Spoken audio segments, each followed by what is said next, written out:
It's a political race in Seattle that's getting national attention.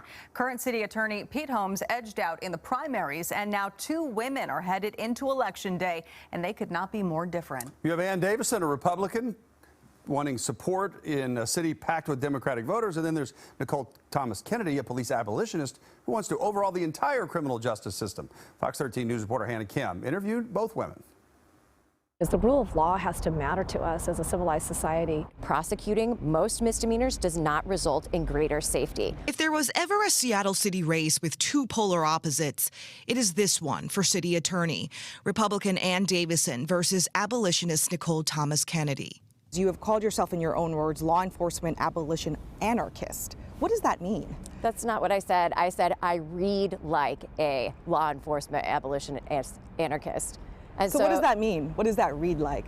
What does that read like? I think people have seen my tweets. I think they know what it reads like. But I think what's missing from the conversation about the tweets is what was happening at the time. So in 2020, millions of people across the nation got into the street to protest racist police killings. Those tweets were sent before Thomas-Kennedy decided to run for city attorney. She hailed arsonists as heroes, cops as serial killers, and told Seattle Police Chief Adrian Diaz once to eat some COVID-laced shit. Did I expect him to do that? No, I did not. That's not supposed to be taken literally. Why is that funny? I was angry at the time. I had to buy a gas mask for my 9-year-old daughter. And yes, I was angry, rightfully so. Many people in this neighborhood were as well. She is talking about SPD's use of force during 2020's protests in Capitol Hill, something she participated in. You called SPD officers serial killers. How do you bridge that gap?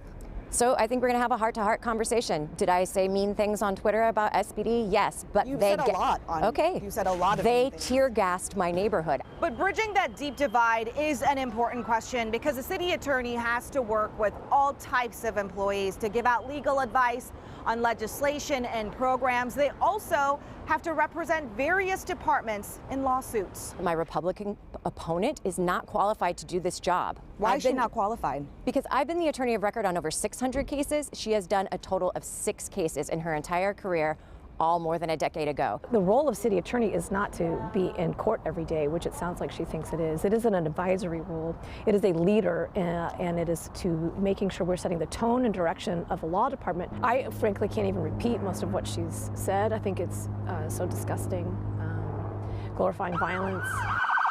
But what many in Western Washington care about is the criminal side of things in Seattle. The city attorney's office prosecutes misdemeanors, something plaguing the city, and it often intersects with mental illness, drug addiction, and poverty. How do you stop the cycling in and out, in and out? I think what's been occurring has been nothing meaningful. But how does a city attorney do that, though?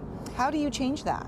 Well, I think right now what the way forward is collaboration. So we are leaving businesses to have to fend for themselves, having employees that feel unsafe in workplaces. Davison would be tougher on some crimes like those related to domestic violence, assaults, and repeated thefts. To not prosecute most misdemeanors, we are therefore sending the message that our laws are meaningless, and we are welcoming people to do bad acts. But Davison emphasizing that she also wants to partner with community groups to treat people for drug addiction and mental illness. And if some of those alternatives are not providing the accountability piece, we need to be restoring that in and building that back in. The repeat offender is the best illustration of how the current system is not working. I really am focused on deterring crime. Thomas-Kennedy says she would do all that without prosecuting most cases.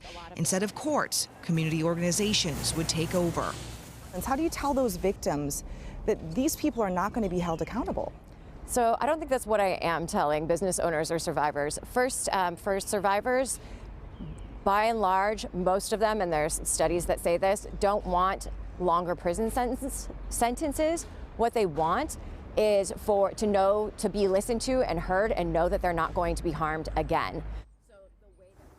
That was Hannah Kim reporting. Overall, sharp differences between the two. Thomas-Kennedy also wants to defund police, and Ann Davison does not. Thomas-Kennedy has received many endorsements, including support from big unions and members of the Seattle City Council, including Lorena Gonzalez, who's running for mayor. And Davison, again, is a Republican, and she's getting the endorsement from 2 former Democratic governors, Chris Gregoire and Gary Locke, along with 30 retired judges, which is unprecedented.